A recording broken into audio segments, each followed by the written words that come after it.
రెండు తెలుగు రాష్ట్రాలలో మొట్టమొదటి factory outlet jewellery shop Mukunda jewelleries. ఒకటే లక్ష్యం, మహిళా సాధికారిత అంటే ఏంటో ఈరోజు చూపించినటువంటి ప్రభుత్వం జగన్మోహన్ రెడ్డి గారి ప్రభుత్వం. ప్రతి మహిళ కూడా ఈ ప్రభుత్వాన్ని భుజాలపైన ఎత్తుకోవాల్సినటువంటి అవసరం ఉంది. ఆ ప్రచారాన్ని నేను తీసుకోవడానికి ఎన్నికల సమయంలో ఆ బాధ్యత తీసుకోవాల్సిన అవసరం నాకు ఉందనిపించింది. అందుకనే రాజీనామా చేశాను. నేను మాత్రమే కాదు, ఏ మహిళకైనా సరే ఈ రాష్ట్రంలో మహిళల గురించి ఆలోచించే వారు కానీ, మహిళలు బాగుండాలని కోరుకునేటటువంటి ఎవరైనా సరే ఈ ప్రభుత్వాన్ని బలపరచాల్సిందే, ఈ ప్రభుత్వానికి అండగా నిలవాల్సిందే. ఎందుకంటే మహిళా సాధికారిత అనేటటువంటి దానికి మేము కూడా చాలా సంవత్సరాలుగా మహిళా ఉద్యమాల్లో పనిచేసాం. అనేక సంఘాలలో రాజకీయాల్లోకి రాకముందు మహిళల కోసం పనిచేసాం. న్యాయవాదిగా నా దగ్గర ఉండేటటువంటి కూడా మహిళల కేసులే ఉండేవి. కానీ మహిళా సాధికారిత అనేటటువంటిది పల్లె ప్రాంతాలలో 80% ఏదైతే ఆధారపడి ఉన్నారో అక్కడ దాకా చేరాలి అని అంటే ఇప్పటిదాకా మాటలకే పరిమితమైంది. ఏ ప్రభుత్వమైనా సరే, చాలా ప్రభుత్వాలు చూసాం, చాలా వ్యక్తుల్ని చూసాం, పార్టీలని చూసాం.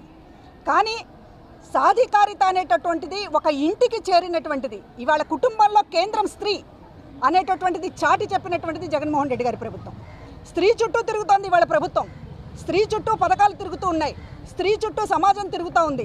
మహిళ ఇవాళ అన్నిటికీ కేంద్రం అనేటటువంటిది చాటి చెప్తూ ఉన్నప్పుడు ఈ ప్రభుత్వాన్ని కాపాడుకోవాల్సినటువంటి బాధ్యత ప్రతి మహిళ పైన ఉంది అనేటటువంటిది ఈరోజు నేను మహిళా ఉద్యోగుల సమక్షంలో ఒక సందేశాన్ని ఇవ్వడానికే ఇక్కడికి వచ్చానని మీడియా వారికి తెలియజేసుకుంటున్నాను.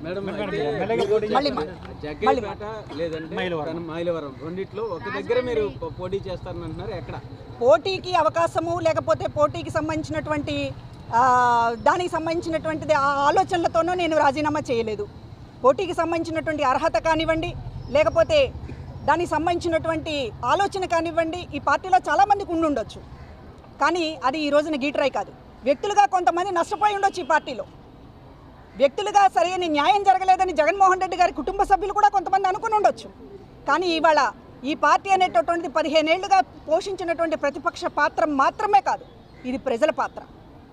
సమాజంలో ఎప్పుడూ లేనటువంటి విధంగా రాజకీయాలను కానీ, సమాజంలో మహిళల స్థితిగతులను కానీ, పేదవాళ్ల స్థితిగతులను కానీ మార్చడానికి ఒక మహాయజ్ఞంగా 15 ఏళ్లుగా కొనసాగుతున్నటువంటి దీంట్లో వ్యక్తులు ఎప్పుడూ ముఖ్యం కాదు. నాకు సీట్ వచ్చిందా రాలేదా అనేటటువంటిది ముఖ్యం కాదు.